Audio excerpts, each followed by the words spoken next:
Good morning. चलिए शुरू करते हैं आज का न्यूज़पेपर फाइनेंशियल एक्सप्रेस। जो आज की पहली न्यूज़ निकल करके आ रही है, इम्पोर्टेंट है काफ़ी।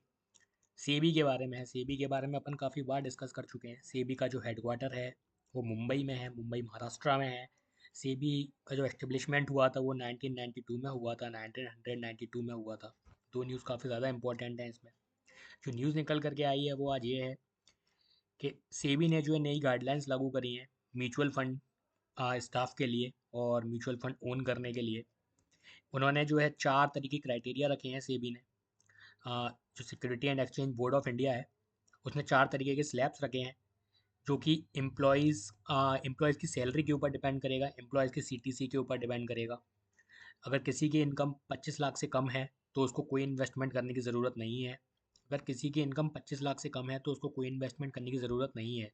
सीधे सीधे क्वेश्चन आएगा आपके एग्ज़ाम में कि सेबी ने जो है म्यूचुअल फंड के लिए गाइडलाइन रखी है, उसमें कितने अमाउंट के लिए इन्वेस्टमेंट नहीं करना पड़ेगा। तो 25 लाख इसका आंसर रहेगा। 25 लाख तक आपको कोई इन्वेस्टमेंट नहीं करना पड़ेगा। अगर आप 25 लाख से 50 लाख तक जाते हैं दूसरा स्लैब आ जाएगा, उसके लिए आपको 12.5% तक रहेगा। अगर आप 1 करोड़ तक की आपकी इनकम जाती है तो 17.5% रहेगा, और 1 करोड़ के ऊपर जाती है 22.5% का रहेगा स्लैब। इस तरीके से वर्क करेगा। चलिए बाकी चलते हैं अपना अगली न्यूज़ पे। अगली न्यूज़ जो निकल करके आ रही है वो बैंक स्टाफ के लिए है। बैंक यूनियन ने 2 दिन की अभी स्ट्राइक चल रही थी, जैसा आपको पता ही होगा। अभी स्ट्राइक चल रही थी, किस लिए स्ट्राइक चल रही थी? वो 5 डेज़ का वर्क चाहते थे। बैंकिंग जो एम्प्लॉयज़ थे और रिक्रूटमेंट चाहते थे, मतलब चाहते थे कि जो अलग अलग कैडर्स हैं उनमें रिक्रूटमेंट पूरी तरह से की जाए ताकि वर्कलोड ज़्यादा ना आए। अगर ये मांग पूरी हो जाती है तो एक तो 5 डेज़ वर्किंग तो रहेगी, साथ में भविष्य में काफ़ी हद तक एक्स्ट्रा वैकेंसीज आने की उम्मीद है। चलिए बढ़िया ही है। अगर ऐसे कुछ होता है तो अपन लोगों के लिए तो अच्छा ही है, आप लोगों के लिए। बाकी अगली जो न्यूज़ आ रही है वो निफ्टी के लॉक्स बेस्ट। हाँ, जैसा मैंने आपको अभी कुछ दिनों से पढ़ा भी रहा हूँ, सेंसेक्स निफ्टी काफ़ी ज़्यादा हद तक ऊपर जा रहे हैं। आज भी जो है सेंसेक्स जो है 1000 पॉइंट्स ऊपर गया है। इसी तरीके से निफ्टी भी काफ़ी अच्छा कर रहा है। अच्छा, एक क्वेश्चन आता है इसी के साथ मेरे दिमाग में, वो आता है कि जो नेशनल स्टॉक एक्सचेंज होता है, एनएसई, एनएसई का हेडक्वार्टर कहाँ पे है? एनएसई का हेडक्वार्टर है मुंबई में। अच्छा, एनएसई, नेशनल स्टॉक एक्सचेंज, और बॉम्बे स्टॉक एक्सचेंज बीएसई, इनके बारे में काफ़ी बार एग्जाम, इतनी बार एग्जाम में आ चुका है जिसकी कोई गिनती नहीं है। इतनी बार बैंक पीओ, बैंक क्लर्क के मेंस में आ चुका है, जीए के सेक्शन में, कि एनएसई और बीएसई के बारे में इतनी बार पूछा जा चुका है। इनका हेडक्वार्टर कहाँ पर है, एस्टेब्लिश कब हुए थे, इनमें डिफरेंस क्या होता है, ये तक पूछा गया है। तो बेसिकली इन चीज़ों में डिफरेंस क्या है, एनएससी और बीएससी में डिफरेंस क्या है, वो आज अपन डिस्कस करते हैं। जो एनएससी है वो फाउंड हुआ था 1992 में। एनएससी, नेशनल स्टॉक एक्सचेंज, जो फाउंड हुआ था 1992 में। और बॉम्बे स्टॉक एक्सचेंज जो फाउंड हुआ था वो हुआ था 1875 में, 1875 में।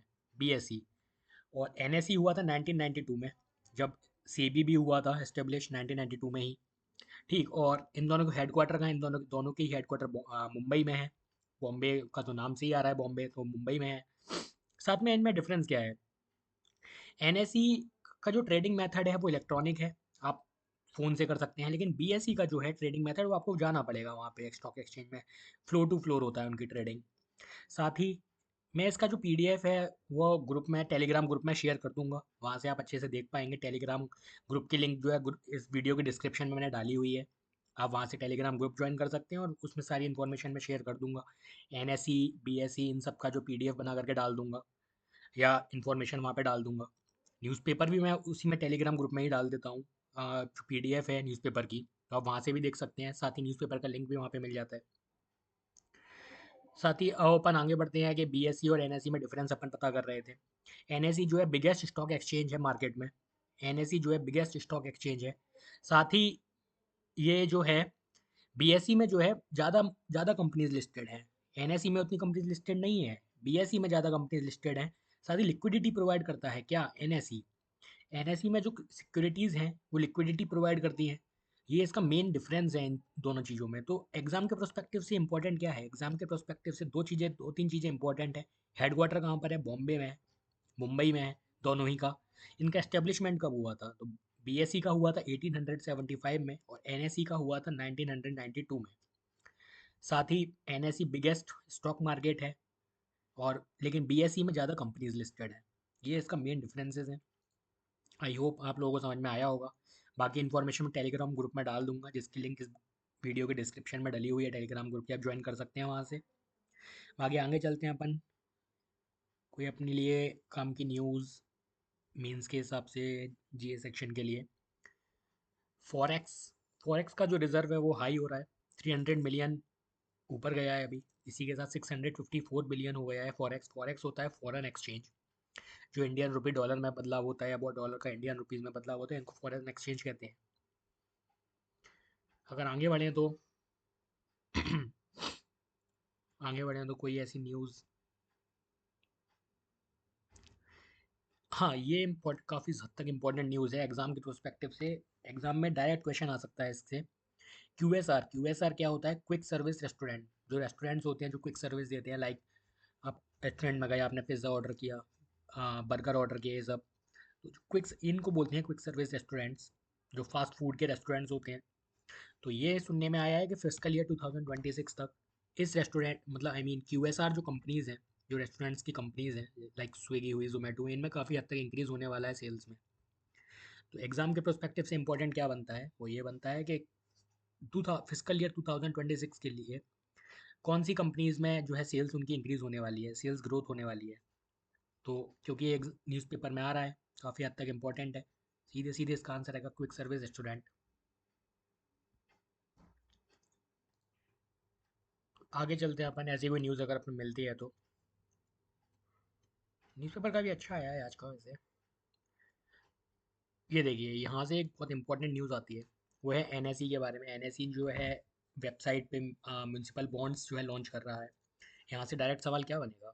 डायरेक्ट सवाल बनेगा म्यूनसिपल बॉन्ड किसने लॉन्च किए? म्यूनसिपल बॉन्ड्स किसने लॉन्च किए? और ऑप्शंस में आपको कंफ्यूजिंग ऑप्शंस रहेंगे, आरबीआई, एनएसई, बीएसई, इस तरीके के ऑप्शंस रहेंगे, आप खुद ही कंफ्यूज हो जाएंगे और आपको लगेगा बॉन्ड जो है तो एनएसई रहेगा, लेकिन सॉरी, बॉन्ड बॉन्ड से रिलेटेड है तो आरबीआई होगा, लेकिन नहीं, इसका आंसर रहेगा एनएसई। नोट कर लीजिएगा, एनएसई ने लॉन्च किए हैं म्यूनसिपल बॉन्ड्स। बाकी रुपया जो है फिर से आज इंक्रीज़ हुआ है। कल अपन ने देखा था तो 86.17 था, आज 85.97 हो गया है।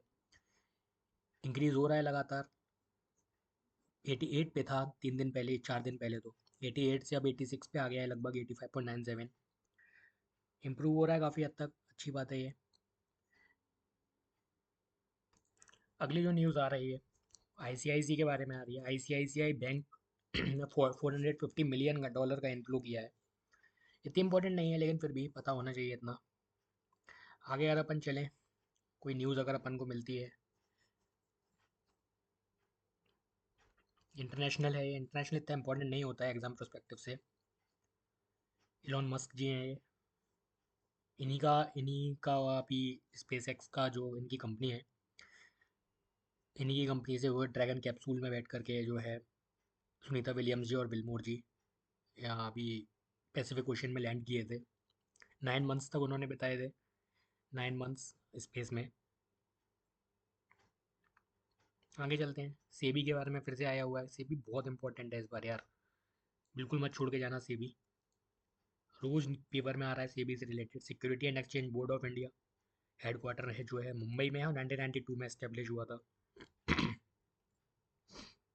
ओपिनियन पेज है, इतना इंपॉर्टेंट नहीं रहता है। मोटर कार्स के बारे में नहीं।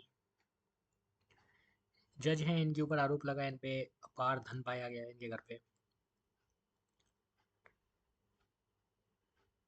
चलिए आगे बढ़ते हैं तो अगली जो न्यूज़ आई है वो डिलिमिटेशन से रिलेटेड आई है। डिलिमिटेशन का मतलब क्या होता है? डिलिमिटेशन का मतलब होता है बाउंड्रीज को लिमिट करना टेरेस्ट्रियल कॉन्स्टिट्यूएंसीज की। जो एक जो इंसान होता है वो कहीं से नियुक्त होता है, पॉलिटिशियन या लेजिस्लेटिव असेंबली का मेंबर, तो उसके लिए वो किस कॉन्स्टिट्यूंसी में रह करके काम करेगा, कहाँ तक उसकी बाउंड्रीज हैं, उसको डिलिमिटेशन कहा जाता है। याद रखिएगा, पेपर में आ सकता है जीए सेक्शन में ही, डिलिमिटेशन का मतलब क्या होता है, या किस किस स्टेट ने अभी डिलिमिटेशन लगाया है, तो वो चेन्नई ने लगाया है।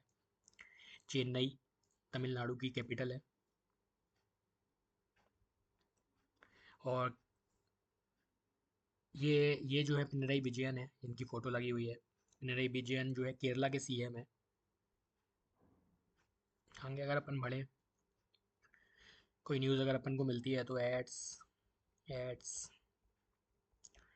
एक लास्ट में एक होगा स्पोर्ट्स से रिलेटेड आई गेस। ये रहा। आईपीएल आ रहा है, 18 सीज़न है, इम्पोर्टेंट है काफ़ी इस बार, क्योंकि लास्ट ईयर पेपर में सवाल आ चुका है कि आईपीएल की ट्रॉफी किसने जीती थी। तो केकेआर कोलकाता नाइट राइडर्स ने जीती थी। इस साल देखते हैं क्या होता है। 10 टीम्स इसमें पार्टिसिपेट करती हैं, 74 मैचेस होते हैं। आज से स्टार्ट हो रहा है, एंजॉय करिएगा बढ़िया। और इसी के साथ न्यूज़पेपर तो ख़त्म होता है। चलिए, पसंद आए तो do like, share and subscribe. Secondly, group के डिस्क्रिप्शन में टेलीग्राम की लिंक दी हुई है, जहाँ पे मैं सारी इन्फॉर्मेशन शेयर करता हूँ। साथ ही आज शाम को अपन क्लर्क मेंस का एक पेपर भी सॉल्व करेंगे, तो जीए सेक्शन का ही, तो वो भी आप लोग ज्वाइन कर सकते हैं। और बाकी खुश रहो, बढ़िया है, गुड लक।